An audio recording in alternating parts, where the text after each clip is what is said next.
61 News at 10 starts now. Breaking news tonight in Bloomfield, where emergency crews are investigating after a house exploded and caught fire. Thanks for joining us for the Fox 61 News at 10. I'm Brent Harden. And I'm Sarah Sanchez. One person is still unaccounted for. Fox 61's Tim Latow is live on Banbury Lane in Bloomfield with all the latest for us. Tim. Hey there, Sarah and Brent. Police have allowed us behind the crime scene tape to get a better look at the damage here behind us. We see the roof on the ground of the house blown apart. That roof is still smoldering. There's siding and debris scattered around the yard. And again, police say one person is still missing. According to the police department, firefighters received a call about a possible house explosion just after 6 p.m. They arrived on scene and found the house on fire. Firefighters were able to put the fire out, but they are still looking for that victim. I've seen firefighters sifting through the debris since about 7, and they tell me to expect a very long night. The smoke is as thick as fog. It's making it very difficult to see. A fire truck has its ladder extended over the yard with spotlights on to help the firefighters see better. Banbury Lane isn't a long road, but it's blocked off for nearly a half mile. And in addition to dozens of firefighters and police officers on scene, there are many Connecticut natural gas employees here as well. They have been telling neighbors that gas and electricity will be shut down for hours. One neighbor tells me there were utility workers going around the neighborhood this past weekend. He says it looked like they were inspecting equipment underground. Some neighbors had their windows blown out by the explosion. One tells me his house shook so hard he thought it got hit by a car. It's only the shaking and the big explosion I heard. I thought it was a motor vehicle that had hit the house. Again, this is still a very active scene. Coming up at 10:30, we'll hear from a woman who had her windows blown out, what she said about the sight that she saw when she got home. For now, live in Bloomfield, Tim Latow, Fox 61.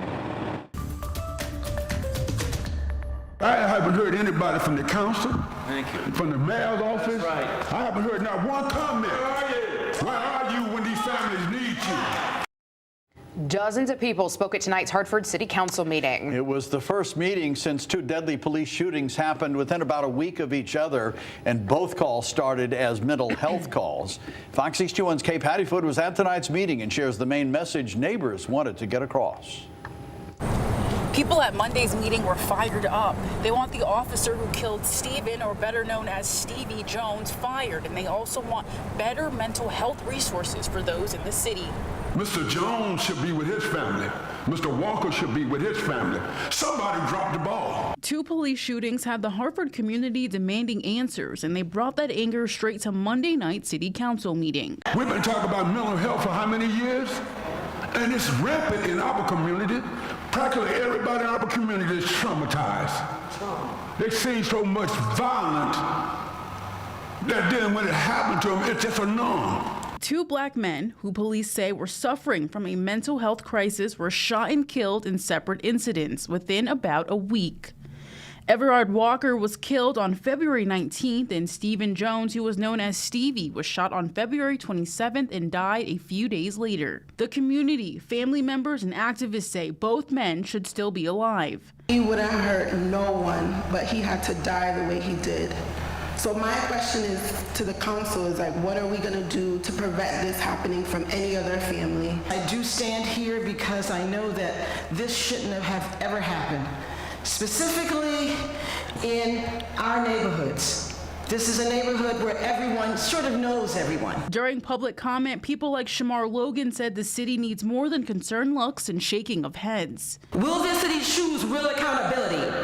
Will this city choose to fully fund mental health response systems that actually save lives? Logan and others said it's time they hold people in positions of power accountable. Including our mayor, who did not show up, but will show up for votes.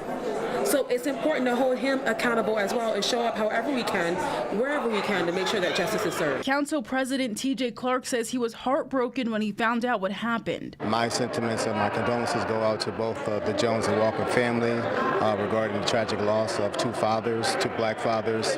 And it really causes us to really not only just reflect, but to act. But we do recognize the call from the community, and we do hear the voices of the community. Hartford Mayor Arundin Arulampalam was scheduled to be at Monday night's meeting but did not show up. People say they want something to change due to both men being men of color and both suffering from mental health issues. In Hartford, Kate Pattyfoot, Fox 61. Temperatures soared up around 70 degrees today. Windsor Locks, Meriden, Danbury, all for the first time of the season and for the first time since the middle of October of last year. It's about 140 days. I went back and counted. 60s at the shoreline, still above average, but not quite as warm. And we'll see similar numbers tomorrow, if not a couple degrees warmer. Right now, it's still mild out there with temperatures in the 40s to near 50 degrees. So we see one more day of that warmth. We could even challenge records inland, but it will be cooler at the shoreline. And I wanted to let you know that you should enjoy while it lasts. Open up the windows, go for a long walk. We'll see more clouds on Wednesday, chance for a few showers, and then temperatures will start tumbling by later this week. So tomorrow morning, we begin in the 30s. By noon, we're up close to 60, and high temperatures will be right around the 70-degree mark. At the shoreline, we'll start the day off with some low clouds and fog. That's also possible for the Connecticut River Valley as well. By noon, close to 50, and once again, we're looking at highs in the upper 50s to right around 60 degrees. Still mild, but again, not as warm as inland areas. We'll talk about the temperature tumble that follows. Your full forecast is coming up. Thank you, Rach. A man charged with murdering a woman in her home on Washington Street last night was arraigned in a Hartford courtroom today. Police say 52-year-old Atua Holder barricaded himself inside the home and refused to comply with police commands. Fox 61's Alicia Hercules is in Hartford with more. Holder is charged with murder and interfering with police. A neighbor I spoke with says that the 75-year-old victim, Linda Anthony, was a kind and friendly person. Linda was a wonderful person. She didn't deserve that. People who live in the apartment building on Washington Street say Anthony's death is heartbreaking. She talked to everybody. If you needed something, she'll give it to you. Sunday, just after 7 o'clock at night, police were dispatched to an apartment building on Washington Street for a wellness check on a woman who was unconscious and not breathing. When police arrived, 52-year-old Atahu Holder refused to open the door. Court documents say Holder yelled at officers, telling them he wouldn't let anyone inside the apartment and that he'd, quote, have his day in court. After several attempts to open the door, police requested that the Hartford Fire Department breach the door. Police forced their way into the apartment and arrested Holder, who was resisting the officers. 75-year-old Linda Anthony was found lying face up on the ground halfway into the bathroom, suffering from severe blunt force trauma to her head. Officers also discovered a pry bar near her body and several pools of a red blood-like substance around the apartment. Officers believe Anthony was initially attacked in her living room and was later moved to the bathroom by Holder. The chief medical examiner also noted puncture wounds to Anthony's face and chest. Officers also found several glass pipes and 2 plastic bags with narcotics residue inside. In an interview, Holder told investigators he met Anthony in December last year.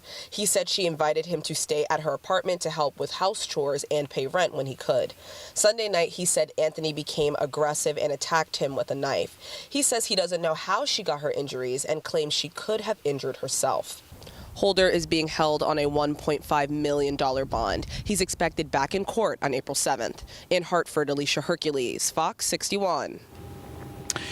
The State Corrections Department says an inmate has died at McDougall-Walker Correctional Institution. Officials say 67-year-old Charles Fullenwiley was pronounced dead last night at 9:51. Fullenwiley was serving a 52-year sentence for first-degree sexual assault and had been in prison for nearly 20 years. The state medical examiner is now investigating the cause of his death. Well, an inmate who escaped from a hospital in New London has been rearrested after a short search and is now facing charges. Police say Nicole Bessie slipped out of her wrist restraints and walked out of the hospital this morning. State police say troopers were notified about the escape about 40 minutes later. They brought in canine units to help track her down. Neighbors say they were surprised to learn it even happened. Should have been someone, keeping an eye on her, and also just to keep her safe, not just the community. Bessie was taken back into custody. It's unclear why she was in the hospital to begin with. A Connecticut man is under arrest after police say he took a rifle onto a university campus in New York. Syracuse police say 22-year-old Mateo Healy Pereira of Mansfield Center was taken into custody Saturday outside the student center at Syracuse University. Officers say he had a hunting-style rifle with a scope and 2 boxes of ammunition in his backpack. Investigators say there is no indication he planned to target a nearby basketball game. A man's recovering tonight. He was hit by a car this morning in Bristol. He had to be airlifted to the hospital. Now, the road was closed for much of this morning, but is now back open for drivers. Fox 61's Jamel Johnson talked to people who live near the accident scene. Right here on Burlington Avenue is where 36-year-old Jamison Craig was hit by a car early Monday morning. Now, neighbors I spoke with say that a crash on this road doesn't shock them one bit. Didn't surprise me at all. That was Cassandra Millman's response when she heard about what happened just 100 feet from the front of her house. Millman was at home when the crash happened Monday morning. It was upstairs. I don't have any windows on this side of the house upstairs, and I heard it all the way upstairs. That happened around 8 o'clock, and Bristol police got to the street at 8:21. When they arrived, they found the 73-year-old driver trying to help the injured man on the ground. I came downstairs to where I could see, like where I had a window, and the first thing I saw was him on the ground crying. Police have identified the victim as 36-year-old Jamison Clegg of Torrington. He was airlifted to St. Mary's Hospital in Waterbury, and his current status is unknown. Police said the driver remained on the scene and cooperated with police. Millman says Burlington Avenue is prone to speeding. I have a daughter and I have a school-age son who walks to the bus stop every morning, and it does definitely worry me. Millman hopes something can be done on the street to better regulate the speed limit. Something needs to be done. It could be a stoplight, it could be speed bumps, it could be anything, but they do definitely need to enforce it some way that something is taken into effect so that there is less speeding on the street. Now, Bristol police continue investigating this crash, and once we get more information on the victim's status, we'll update you on fox61.com. In Bristol, Jamel Johnson, Fox 61. Firefighters in Seymour put out a fire that destroyed a mail truck. The fire department says crews were called to the area of Johnson Avenue and Clifton Street for a reported vehicle fire. You see it there when fire officials arrived. This is what they found, the mail truck engulfed. Crews were able to quickly bring the fire under control. No one was hurt, and the cause of that fire is under investigation now.